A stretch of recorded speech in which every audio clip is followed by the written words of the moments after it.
Hey, ladies and gentlemen, welcome back. This is HD Starcraft, and I'm here to bring you guys Game 3 between SK's MC and EG's Huck. It's the conclusion from Red Bull Battlegrounds, and so far it is tied up. Game 3, the rubber match is underway. Huck is going to be the blue Protoss in the bottom right-hand corner. MC will continue to be the red. I can't tell you guys how thankful I am as a commentator that they do not switch colors. Sometimes in tournaments they will switch it up, and you know, they don't realize it, but it hurts us as commentators very much because we kind of associate their color in the set, and then all of a sudden they change it up. One time I casted a game with Stefano. It's especially worse when you have a player who always picks one color, and one time I had a player that was Stefano. He was pink, and some player stole his color, and that was terrible. So yeah, in a ZVZ too. So don't let that happen to you. Don't, as a player, don't do that. Don't do that. Just pick a color and stick with it. And Huck here going to be going already for the gateway. Of course, this is to be expected. Both players dropping it down right away. It looks like Huck, once again, just a slight edge ahead of his opponent. I think he might have that 2 probe on the closest mineral patch trick down to a science now. And, well, yeah, it looks like he does. So, MC going to go for the assimilator now.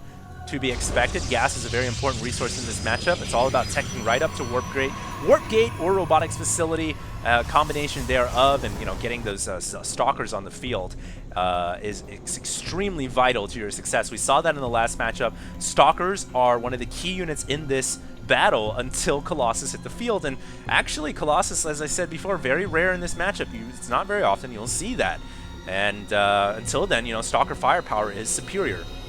Stalkers know best. And here comes a probe from Huck. Gonna cross up and go right by the probe from MC. Gonna try to make its way inside the base right now. Get some information and intel on what's going on. It is a gateway. A second gas coming up from MC. And no second gas yet from Huck. The second gas obviously can mean more sentries in your mixture of your army. And we'll see what happens here as that probe is kind of just scurrying about and relaying that information back home. Zealot comes out for Huck here. Gonna try to catch that probe, but it was able to get inside the base.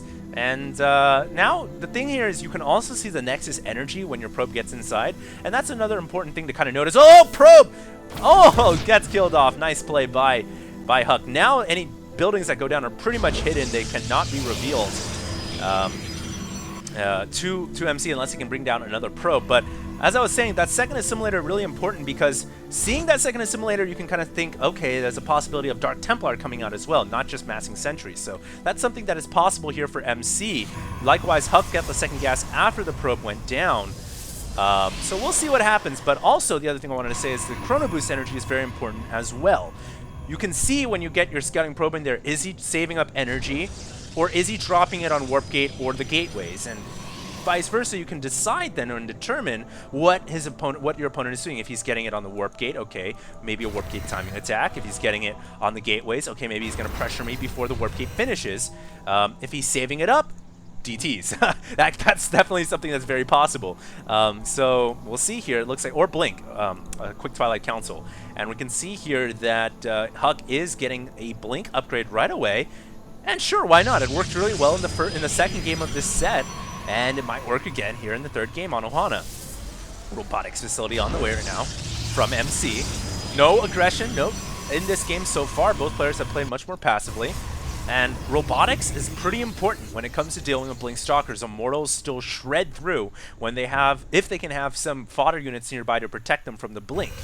Pylon is up at a nice location here for Huck to do a little bit of aggression, and Blink is now beginning to research out. 3-gate Blink Stalker looks to be the build from Huck. Already has 3 Stalkers on the field as well, and is going to try to be a little aggressive here. That probe, can he deny it? He should be able to. Oh, he mismicroed on the ramp. He should have gotten a shot off, but he lets the probe inside, and that could be his undoing. Now MC can see that it is 3-gate Blink Stalker, and I can't tell you how big that is, because all MC has to do now is hold the ramp. I'm surprised he's not put his units down the ramp. He should actually send his units below the ramp down here, and now he sees it. Now he sees the Twilight Council, but he needs to get down the ramp because now the Stalkers can blink behind him. Oh wow, that's really, really risky. It's extremely important here for MC to not let any units get even a foot on that ramp, because then the Stalkers will get vision to blink behind this army. And MC just going to keep the force fields coming down on that ramp. Has to play very, very safely here. He also snuck a probe inside the bay. That's the same scouting probe that was in there before, and it looks like Huck trying to find it out. He knows something's going on here. No, he doesn't know. He's going to send that probe down here, and there it is. A Dark Shrine is on the way from Huck. And little does he know, there's a probe just chilling inside this base. This probe can be used for scouting purposes. It can be used to bring in a pylon. No, it's going to get scouted by Huck, and that was so big right there. One probe inside your base can just be disastrous. And so Huck able to take that down, which is big because now the Dark Shrine goes unnoticed. And Huck also throwing down an expansion. So going to have a lot of tech and a lot of economy going here for Huck. But I think one thing he's got to be worried about is a potential attack from MC. MC has 2 Immortals on the field and an Observer coming. Those 2 Immortals backed up with these Stalker Sentries can do a lot of damage. Huck knows that. Mobility does not win wars against, if you're going to go straight up battle for battle, toe-to-toe, tick for tack, mobility does not win against those Immortals. And Huck knows that. He's going to use mobility here with his Stalkers to control the map and secure this Nexus, make sure he doesn't fall under enemy fire. And by holding the Xel'Naga Tower, it's so good in this matchup because you can see when a scouting probe moves out and you can pick it off so that you won't have any pesky probes inside your base. Very nice play right here. And whoa, what the heck is going on there? As MC comes down the ramp here. Remember, MC, I think, has to make an attack here before that Nexus can be realized. He doesn't even know there's a Nexus there. Oh, it's so painful for him. As soon as he gets that Observer down there, he's going to have to make a split-second decision. Do I play catch-up or do I attack? I think just because he's already gotten this Nexus started, I think he's just going to try to play catch-up. And we'll see if that pays off for him or not. Dark Shrine still hasn't really been used yet, but it might be. Oh, wow. If he busts through these rocks on the backside, he's going to have 2 avenues to attack. With MC, does he see? He does see. He should. And he needs to prepare himself for this inevitable attack. It looks like Zealot's warping in on the right side as well, but what he's really got to be worried about is the Dark Templar. And I don't know if he's got an Observer near his army. Let's see. He's got 1 Observer on the field, and it's all the way across the map inside of Huck's base. Not what he needs right now. He needs to get an Observer out of the robotics facility in case a DT begins to warp in, and in fact, Huck making his DTs into Archons instead of using them for assassination, cloaked DTs. That's very interesting. So he's going to have an Archon in the mixture, 2 Archons in the mixture, in fact. I don't know. I think DTs would have been better than Archons in this present point, but, you know, Huck doesn't know that MC doesn't have an Observer here. Now Huck going up with everything. The Archons are very good at crushing force fields, though. And that's what we saw there, the force field immediately getting crushed. Does Huck have enough firepower to burst through this? Archons are actually pretty good against Immortals, and I don't know. It's gonna be close. Archon falls, reinforcements arrive. That sentry has been alive forever and finally drops down. I think Huck might have enough to break through. No, he does not, and he has to pull away. Very close game right now. Both players on 2 base, and we might have what everybody hopes and wishes to see in PvP is a 2-base late game scenario. And now both players might be incentivized to go ahead and throw down a support bait, get into Colossus, because the first one with the Colossus, once you get that on the field, it strengthens you so much. Huck, though, might just think about ending it right now. Remember, he's still got the blink advantage. MC actually has blink as well now. I do apologize. Looks like he did have a Twilight Council researching that in the background. And identical, really, right now. Plays for both sides. I think Huck might be a little bit behind right now. 4 probes behind his opponent, and so he's trying to will his way up this ramp here. Blinks up, picks off that Immortal right away. Nice pick off, but does he have enough forces to take down MC's army? Remember, MC has a pylon here. He will continue to warp in reinforcements, and he blinks aggressively down the ramp as well. Has more Stalkers. And so much so, in fact, that he can push away Huck all the way back home. And wow, Huck might have just gotten a bit too greedy on that ramp. And now MC with, I would want to say maybe 4 or 5 more Stalkers. Yeah, there it is. 4 more Stalkers than his opponent. And that's not good. Every Stalker matters so much in this matchup.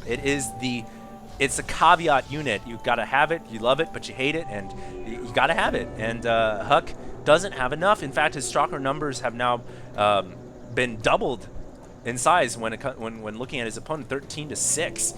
And not good at all for Huck. Huck might have to resort to more unconventional strategies here to win this game. He's now falling behind 57 to 79 supply. Never really made use of the DTs, just making them into Archons. I thought if he had DTs there, that would have maybe switched it up big time, because this second observer was not on the field during that last fight. It just came out right now. So DTs would have really hurt MC.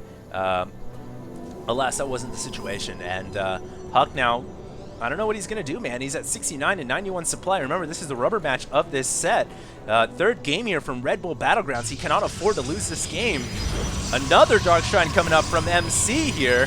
And in the late game of PvP, you will see actually Dark Shrines just being used for Archons, because it is a cheaper way to make them. Depending on your composition, obviously if you're going Zealot Archon, then it's better to make Zealot High Templar into Archons. But anyways, we do have an attack from Huck, and this is such a bad attack.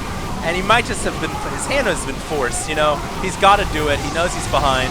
But fighting uphill, fighting against a preordained concave, and it's just not going to win him the game at all. He's going to have to pull back, rethink his strategies here. But every time he slams his head against the brick wall here, it just further chips away at his potential chances to win this game. And we'll see, man. Can he pull back? 70 to 101 supply right now. Did he catch a glimpse of that pylon? No, he did not. And uh-oh, Dark Templar hitting the field here. So MC gonna go for an assassination attempt of his own. And is there an observer back at home? It doesn't look like it. MC wisely realizing that, hey, I've got an observer here, and I don't see an enemy observer. So DTs are primed for the go, and they go in and tick off a building that I have no idea what it was. Huck calls GG, though. And that is game 3 between EG Huck and MC. MC now, for today, the better Protoss player. Hope you guys enjoyed this cast, and hope you guys enjoyed the sets that I've been doing from Red Bull Battlegrounds, as well as the unconventional sets like Vibe and the random Korean. I have more games coming out for you guys in the near future. I also will be having that Diablo Hardcore Journal very soon. I apologize, just been put on the side plate on the back burner for so long now, but I do have some awesome footage that I recorded that I'm sure you guys would like to see. Anyways, this is HD, signing out.